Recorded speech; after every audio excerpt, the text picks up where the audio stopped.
How we doing, guys? And it's finished. Arsenal 2, Brighton 1. This club, they don't do anything to help my heart rate. How on earth did that game finish 2-1? How on earth were we sitting there biting our fingernails and nervous? How? That was another game that should have been over by half-time. And that's not even an exaggeration. 25 shots on goal, 15 of them being in the first half. How we went in only 1-0 ahead, I don't know. I knew that Brighton were going to be better in the second half. The moment I saw Minter coming on, I thought, okay, they're going to be a little bit more direct. Very good player, very quick. But it started kind of the same. We were dominant. Our press was really good.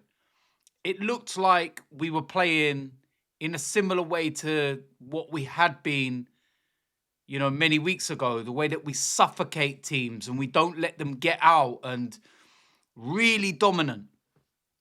We go and get a second goal and you think to yourself, okay, that's it. It's good. It's going to be a nice, comfortable end to the game. And then Brighton go and score, and there's a 5-10 minute spell where we're all over the place and we're panicking. And David Raya pulled off possibly the save of the season. I'm not even exaggerating. That was truly world class. It was off a different level. We talk about goals win you matches, and, certain players can turn a draw into a win, and that can ultimately be what wins you league titles. But on the flip side of that, goalkeepers also win you matches. And David Raya stopped us from losing 2 points. So that for me was as big as a goal. Unbelievable save. I don't think I'm going to see a better save all season. And again, I'm not exaggerating. It was truly world class. And I've seen David Raya make some unbelievable saves in his time at Arsenal. But that is right up there with the best, if not the best. Unbelievable. It's that simple. I can't speak any more highly about it.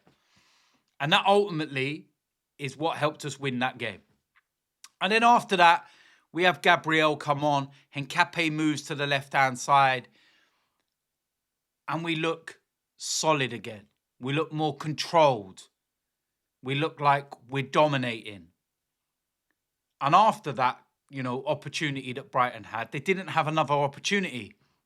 They were getting in and around the box and, pumping balls in there and trying to make things difficult. And you never know what might happen. You never know if a ricochet may, fall or whatever it is. But it didn't. So it was comfortable in that respect that they never created any big chances after that one moment. So bar a 10-minute spell, we were very, very good. And even after that opportunity, Martinelli comes on. He gets laid an opportunity on a plate and he blazes it over. Saka's through. He hesitates. His shot goes out for a corner. We're just not being clinical enough in front of goal. Martin Odegaard with the first goal, absolutely superb finish. About time as well. And then after that, it was just chances, missing. And, even in the first 2 minutes of the game, Gyökeres gets an opportunity that he craves. And it's just a weak, tame finish. And there is a lot of question marks about Victor Gyökeres. There is a lot of question marks about his overall performance. And I said a few weeks ago that I was having a little bit of a concern about it. And again, we're kind of looking and saying, okay, is this enough? Are we getting value for what we've paid for? And I see a statistic earlier, and I think someone questioned me, or correct me, should I say, if I'm wrong, but he's got 3 non-penalty goals since he's joined. And we're about to hit January. For the money we paid, it's not enough. That's the reality. It's not enough. But yeah, listen, let's not, focus on one person, because as a team, we're not taking opportunities and we're not finishing the chances we're creating. I'd be more worried if we weren't creating chances. Then I'd be more worried. Our second goal is another own goal. That's 4 own goals in our last 5 at the Emirates. And people could sit there all they want and say, we're relying on own goals, and players are not kicking the ball into their net unaided. They're not just saying, oh, let's give Arsenal a goal and let's shoot from 25 yards into the top corner of our own net. The reason why teams are scoring own goals is because the amount of pressure that we're putting on them and the delivery into the box. You think about today's goal, it was from a corner. It's the delivery as to why the Brighton player can't do anything but try to head the ball. You look at the goal against Crystal Palace, it was a corner, complete and utter confusion. You look at the winning goal against Wolves, and it was a cross in the box. All crosses that are bang on the money, where a defender has to react, or we could possibly score anyway. So, maybe Mikel Arteta is just an absolute genius. And whilst Gabriel's been out injured and we're not as threatening from set pieces, he's decided to find a way of the opposition scoring goals for us instead. So we've gone from set piece FC to own goal FC. I'm waiting for,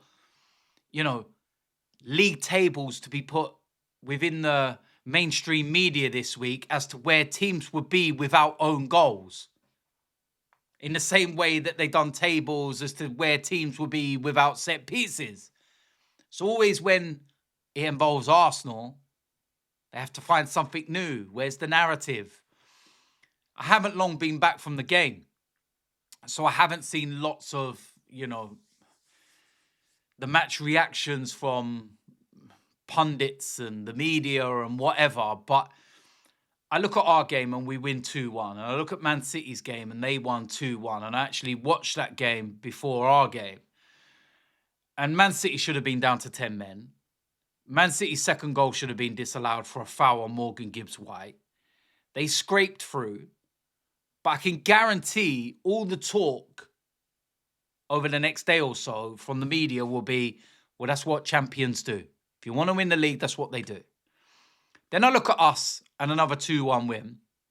And like I said, bar a 10-minute spell where we conceded and we was a bit on the ropes, it was a complete and utter domination. And it was a very, very comfortable afternoon. But yet I can guarantee what's written in the media is that we're struggling. We're stalling. If we want to win titles, we've got to play better. The two narratives will be completely different. But what, more do we expect now? We're used to it. So, yeah, I suppose we just move on. But listen, at the end of the day, we got the win. Jurriën Timber didn't play. Apparently, it's just precautionary and it's to do with his load management. Don't know what happened to Calafiori. Big Gabby coming back is immense. And we've got Villa on Tuesday.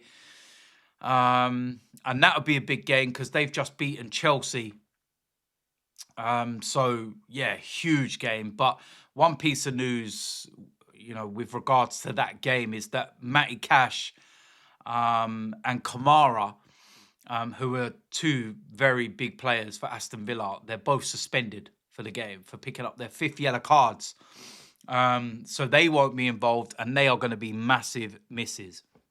But yeah, listen, we'll worry about Villa in the next day or so. It's coming around thick and fast. And look, we've got to go and win that game. It's as simple as that.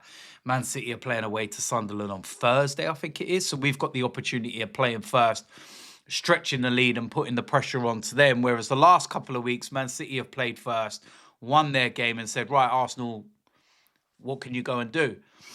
And we've gone out and done our job. So there we go. But yeah, we move on. It's 3 points. It should have been more comfortable. The scoreline paints a picture that may suggest it was closer than it actually was. But like I said, for 80 minutes of that game, there was only one team in it, and we were very dominant, and we created a lot of chances. My biggest concern is just the finishing of those chances.